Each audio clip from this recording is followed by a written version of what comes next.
Assalamualaikum warahmatullahi wabarakatuh. Waalaikumsalam warahmatullahi wabarakatuh. Selamat siang para pemirsa. Siang hari ini kami kedatangan tamu yang terhormat. Beliau adalah salah satu orang nomor wahid yang ada di Desa Babatan, Kecamatan Karajo, Kabupaten Tulungagung. Beliau adalah Bapak Suyitno, Kepala Desa Babatan, Kecamatan Karajo, Kabupaten Tulungagung.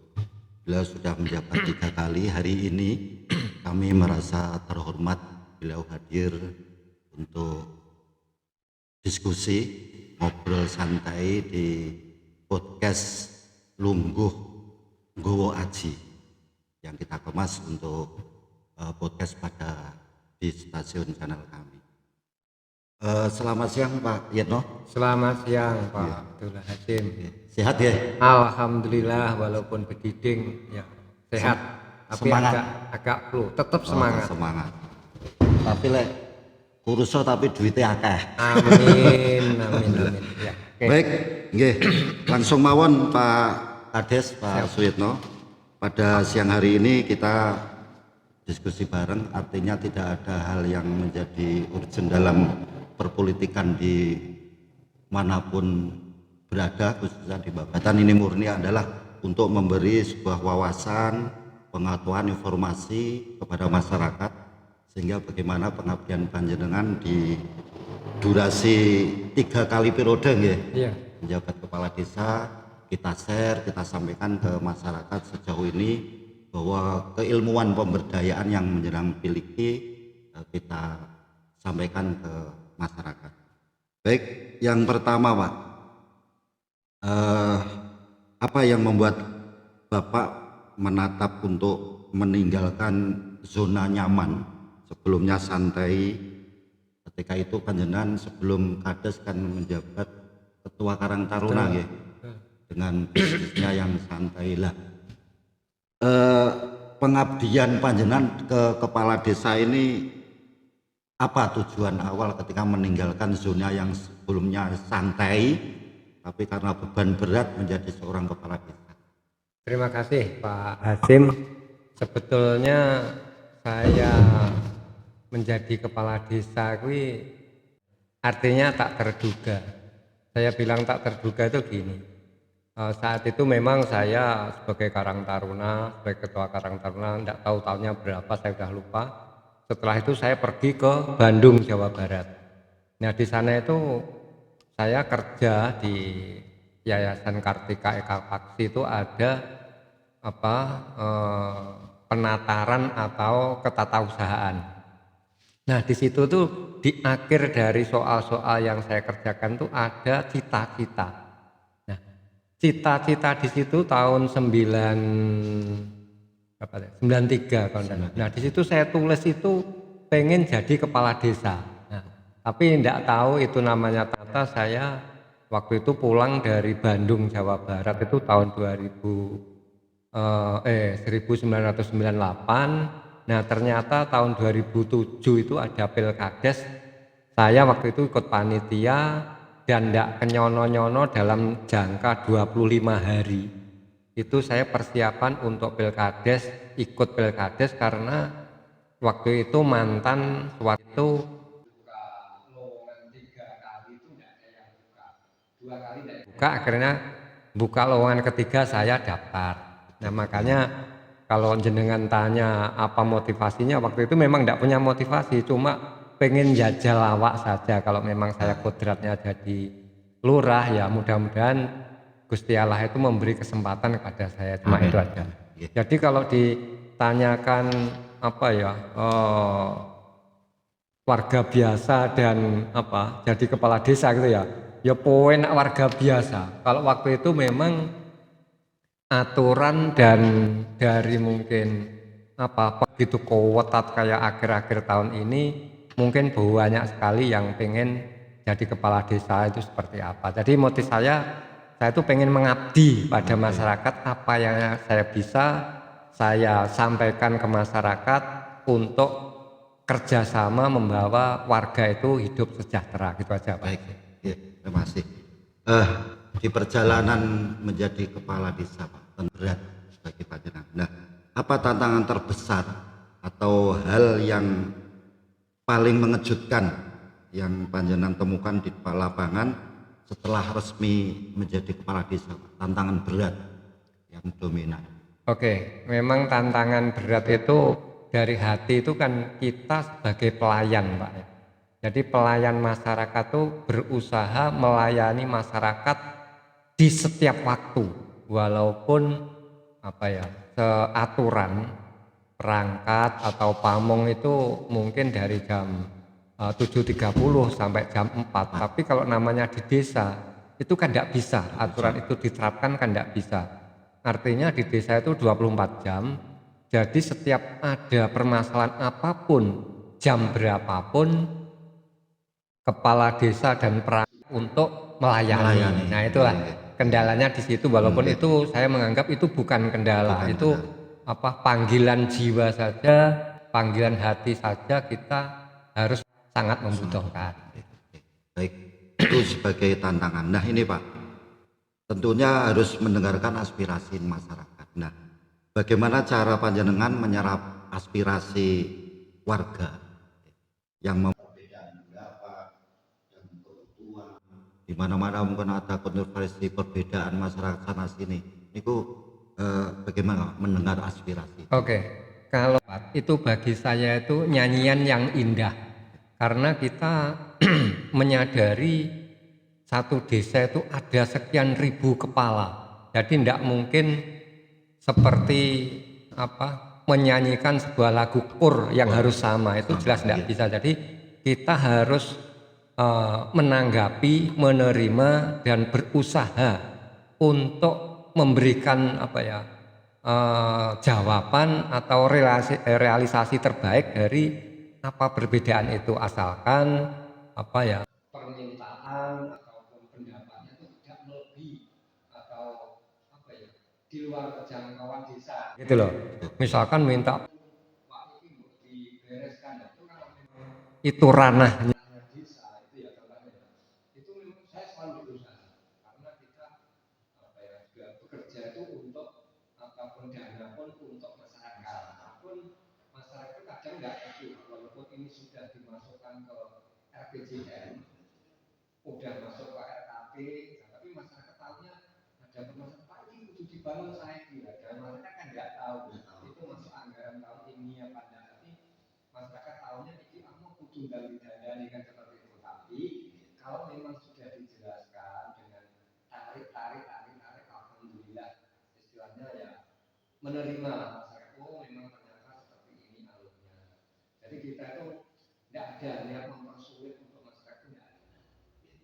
Baik, Pak Des, ini terlepas dari kepada masyarakat. Satu hal mungkin terkait ekonomi Pak. Nah, potensi lokal, mungkin apa potensi terbesar yang ada di Babatan, misalkan seperti tempat wisata kalau ada mungkin UMKM atau pertanian. Nah, di desa kita ini yang selama ini belum tergarap itu apa? Ada Pak, artinya kerontongan panjenengan, nah, ketika ada pertanian, wisata dan seterusnya.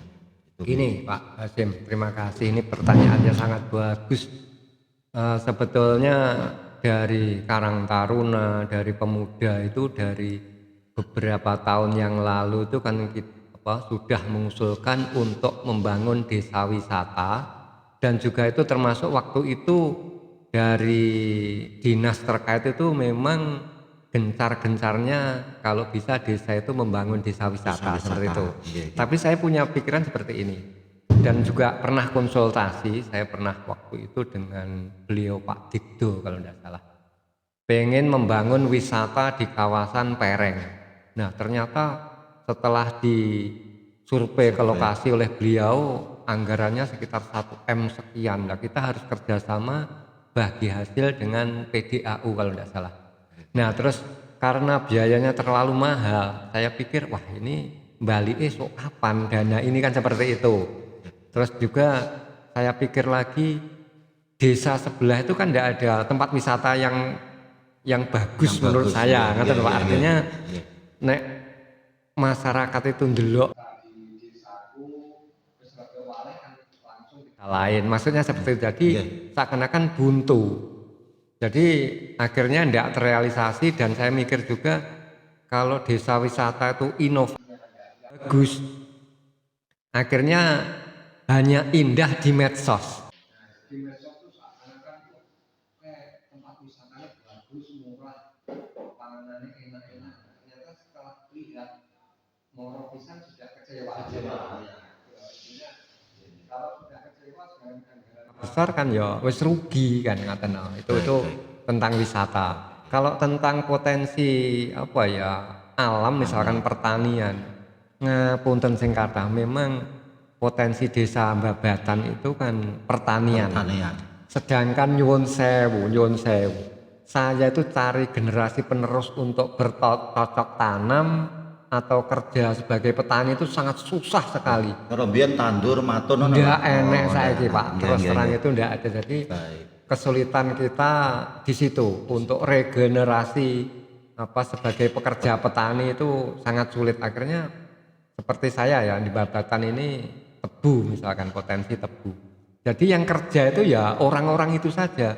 Cuma apa ya golek pemuda itu paling ya satu dua itu tambahannya mungkin bagi mereka yang tidak punya pekerjaan yang memadai mungkin seperti itu. Jadi sangat sulit pekerja di bidang pertanian. Ya mudah-mudahan besok jenengan magang lurah tahun depan bisa keterima, bisa jadi, bisa membuat inovasi baru. Monggo siapapun ya, siapapun siapapun berhak untuk mendaftar. Siapapun yang nanti daftar tak dukung. Saya yakin banyak si A, si B, si C termasuk jenengan orang potensi untuk desa kita, untuk Babatan bisa mengapresiasikan. Terus nanti bisa ada usulan dari saya mungkin sebagai mantan, desa kita nanti adanya pengennya seperti ini loh Pak Hasim, mungkin Pak si A, Pak si B, si C. Mungkin lain kepala itu kan beda. Juga lain rezeki kan gitu loh artinya. Gitu. Baik Pak, satu hal nanti kita break sejenak. Program unggulan ini mungkin bisa diceritakan Pak untuk program kerja unggulan yang paling panjenengan banggakan di masa jabatan ini mungkin nopo nggih yang paling terngiang-ngiang cara di program yang berat tapi ada hasilnya misalkan satu titik. Kita punya BUMDes. BUMDes itu bahkan ngapunten waktu itu beliau Pak Jokowi itu memang mengencarkan untuk desa mendirikan BUMDes. Mungkin kalau untuk tahun ini Kopdes. Nah itu waktu itu Babatan itu termasuk yang mungkin 10 besar di Tulungagung mendirikan BUMDes. Nah, waktu itu kita punya program unggulan itu seiring berjalannya waktu cari pekerja itu sangat sulit sekali. Bahkan ini Pak, itu kan memang ada warga 2 atau 3 warga itu yang wis bagiku ahli atau pinter nyetak gula. Wis bayarane ya wis tak kaceki, tak lebih dari desa di luar sana. Mangane ya terjamin, mikirku omahe cedek. Nah ternyata juga malah apa ya ndak mau. Akhirnya kita itu kesusahan mencari pekerja terus terang untuk gilingan gula merah. Sebetulnya itu potensi karena di lahan pertanian kita itu mungkin sudah 70% itu tebu sebetulnya. Jadi itu untuk mencakup tebu yang ada di desa saja sebetulnya ndak mampu, ndak muat artinya gitu. Kelebihan bahan baku ning warga kuwi nyapo tak kon nyambet gawe nang mae dhewe kok malah angel ki nyapo kan seperti itu. Padahal potensi nggih. Potensi dari banget. SDM, dari hasil sumber napa? Bahan baku. Baik.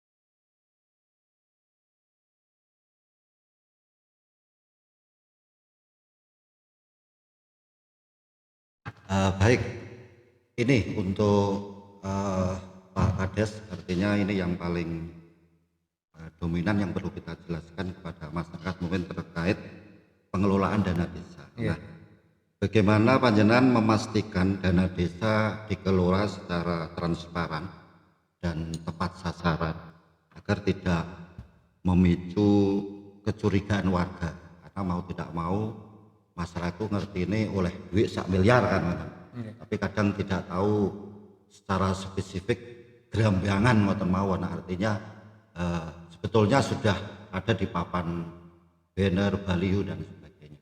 Cuma kami ingin tahu sedikit tentang pengelolaan dana desa ini, bagaimana panjenengan memastikan bahwa dana desa dikelola secara transparan dan tepat sasaran agar tidak memicu kecurigaan warga. Oke, terima kasih. Kita kembali ke permasalahan RPJM. Jadi desa itu kan 5 tahun ke depan itu kan sudah menyusun RPJM desa.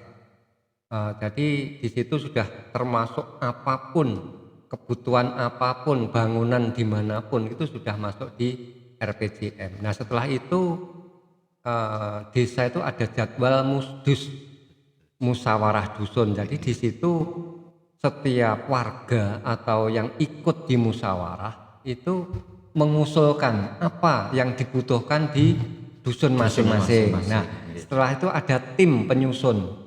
Setelah hasil dari dusun dikumpulkan, ada tim penyusun. Ini yang bisa dibiayai oleh dana desa, ini yang bisa dibiayai oleh kabupaten, provinsi maupun pusat, kan sudah dipilah-pilah lah artinya di situ.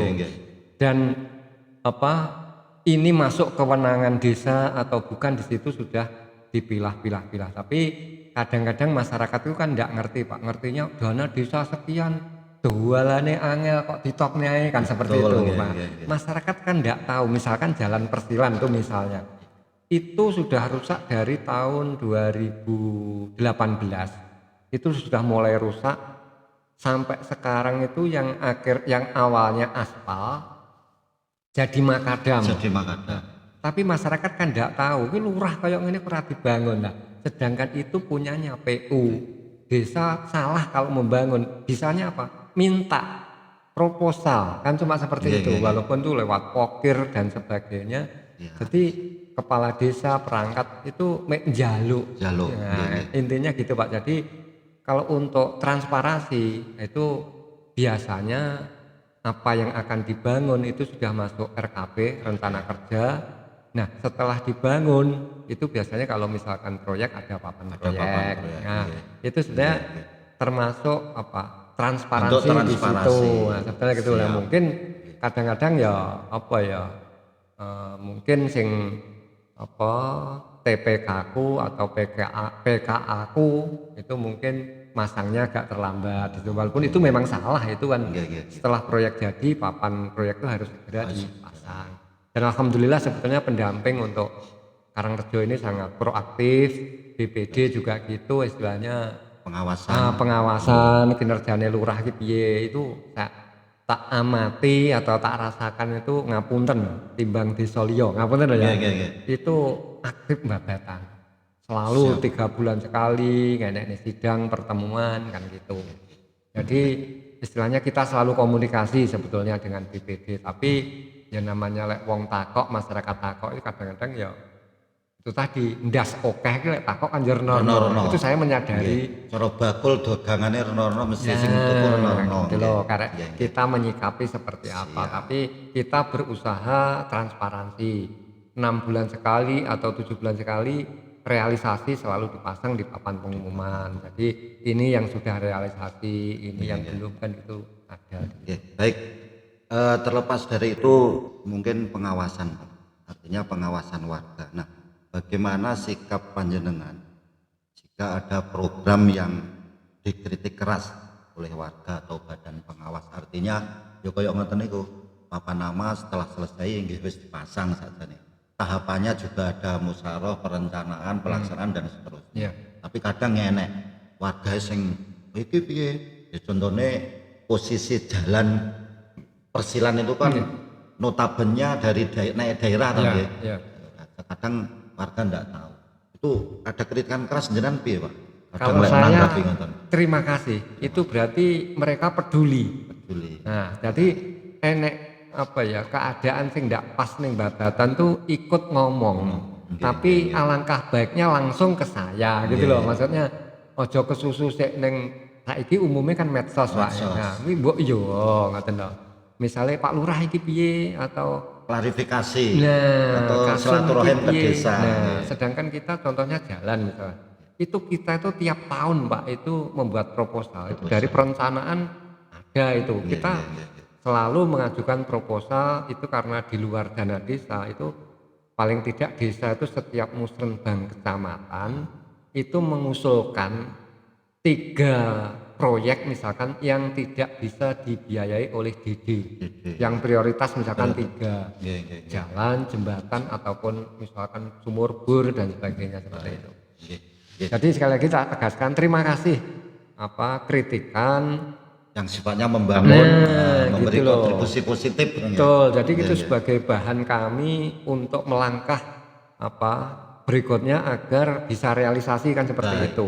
Jadi tujuannya jangan menjatuhkan kita itu paribasane ora usah dielek-elek wong aku ya wis elek kan ngoten lho Pak intine gitu. Jadi saya ya semampu saya hanya seperti ini. Baik, nggih. Terima kasih Pak. Ini berbicara tentang cara panjenengan itu yang ditangani tidak ndas siji loro telu bahkan ribuan. Nah, ketika ada konflik warga, tantangan masalah sosial atau hukum misalkan, apa yang paling sering terjadi di desa dan bagaimana panjenengan menyelesaikan secara kekeluargaan? Yang dominan apa biasanya tentang problematika di masyarakat itu? Terus minimal jenengan kan wis orang satu terus sesepuhe mesti ikut secara kekeluargaan menyelesaikan. Napa enten sing perkara biasanya terjadi? Ini sebenarnya masih ada permasalahan misalkan tanah Pak ya. Tanah itu karena tanah sudah waris, sudah dari mbah buyut. Nah, itu kan sangat sulit Pak diselesaikan karena urutannya itu akeh wis kedawan. Nah, sedangkan bukti itu kan harus dikumpulkan yang jelas. Itu masalah tanah sebetulnya yang sulit yang dari misalkan yang dari mbah buyutnya ini turun ke putu ke canggah itu yang sulit. Memang ini ada juga satu dusun itu yang belum selesai. Ya sebetulnya gini lah Pak, kami itu kan peradilan musyawarah ya, artinya kita itu hanya memfasilitasi. Jadi cara enek wong tukaran awake dhewe mek nengah-nengahi. Misalkan kayak tanah ngono kuwi lek memang neng desa tak rukun ke gak kena. Nah, di atas saya kan masih misalkan di kecamatan bahkan sampai ke pengadilan. Jadi kalau saya selama ini berusaha setiap ada konflik itu kita berusaha menyelesaikan jangan sampai ada yang kecewa. Ngaten nggih. Jadi masalahnya selesai ning ojo nggawe pegel. Artinya misalkan jenengan tukaran karo sapa, iki tak tengahi amprih iki engko ndak dadi pegele karo aku. Nah, iki carane piye kan cuma seperti itu, Pak. Jadi artinya kita harus punya trik iki menang ning iki ojo dadi dendam. Nah, karena arep piye-piye engko playune mesti ning lurah. Sampai itu Pak ya usaha panjenengan. Mboten kadang sik disalahne. Padahal tengah-tengah posisi tengah-tengah. Ya memang kadang-kadang ya aku diapusi wong ini biasa kan Pak. Nah, wis jenenge lurah ki wis joglangan segara paribasane enek apa mlebu bleng, enek apa mlebu bleng makane awake ya iso lemu. Penting duitnya akeh. Amin. Makanya sok pengen kuru dadi lurah. Baik, ini Pak. Nggih.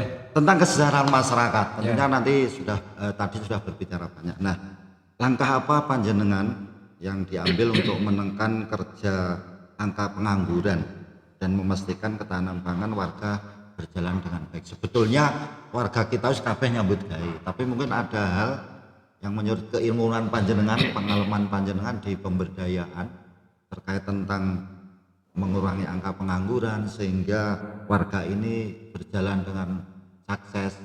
Ya rezeki tetap minallah Pak nggih, ing pangeran, tetapi minimal panjenengan mungkin nggih pandangan secara umum. Ini Pak, untuk ekonomi memang kita itu tidak punya lapangan pekerjaan. Di Babatan kan nggak ada Pak. lapangan kerjaan yang unggulan seperti desa lain, mungkin ada toko dan sebagainya. pasar. Nah, ada pasar. Kita kan enggak punya. Desane awake dhewe ngarani tengah-tengah, Pak. Kutha ora, gunung ya ora. Dadi mau magak ki angele ning kono kuwi, Pak. Jadi cara wong arep bakulan tak misalkan ada kucuran pinjaman baik kokoban, kobumdes, kuwi ora tinggi usaha kebanyakan. Entek mbuh tinggi becek apa tinggi tuku Kebutuhan beras. lain, Nah, artinya ndak dipakai usaha. Sedangkan desa sendiri mau buka lapangan kerja itu sebetulnya juga apa ya yang potensi itu bahkan saya tuh bingung. Salah satu pabrik tebu nyatane ngoten niku. Nah, itu sudah tak fasilitasi. Wis tane cara uangnya tak enak-enak ben bodo kerasan. Ternyata tetap ndak jalan. Akhirnya yo aku nih sing disalahne kan seperti itu, Pak. Terus kita harus membuka apa ya? Kita di misalkan pabrik kecil-kecilan juga mungkin apa ya? Masyarakat itu kayaknya kurang antusiasnya. Nah, pengennya juga sing nom-noman sik kerja rono karo ndelok wong bagus, ndelok wong ayu kan seperti itu. Nah, sebetulnya saya tuh pernah bicara dengan BPD Pak Wahyudi dan sebagainya. Iki usum MBG.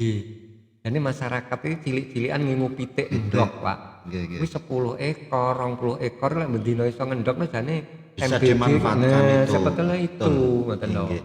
Untuk sayuran mae dhewe iki ya magak. Banyune yo angel arepe kerja sebagai distributor sayur ya juga sulit kan.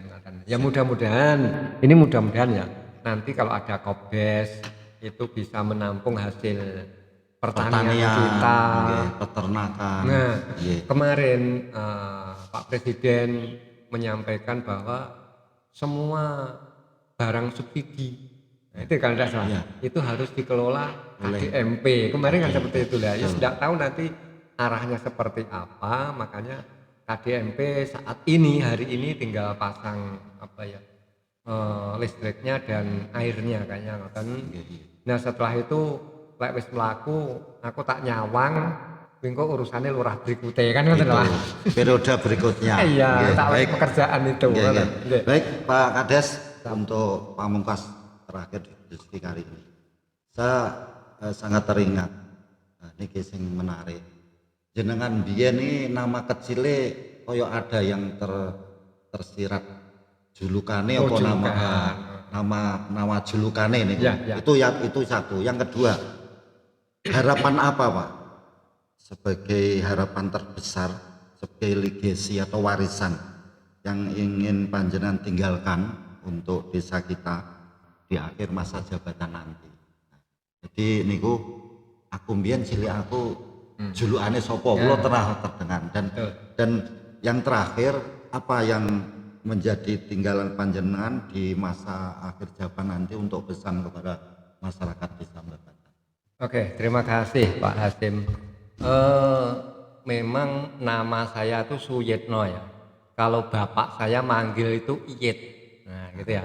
Tapi saya tuh punya julukan yang sangat istimewa. Mukio. Nah, Mukio. Jadi memang ada beliau waktu itu Mbah Parto. Mbah Parto itu keluarga Persilan situ. Pernah suaminya Bude Sirus saya.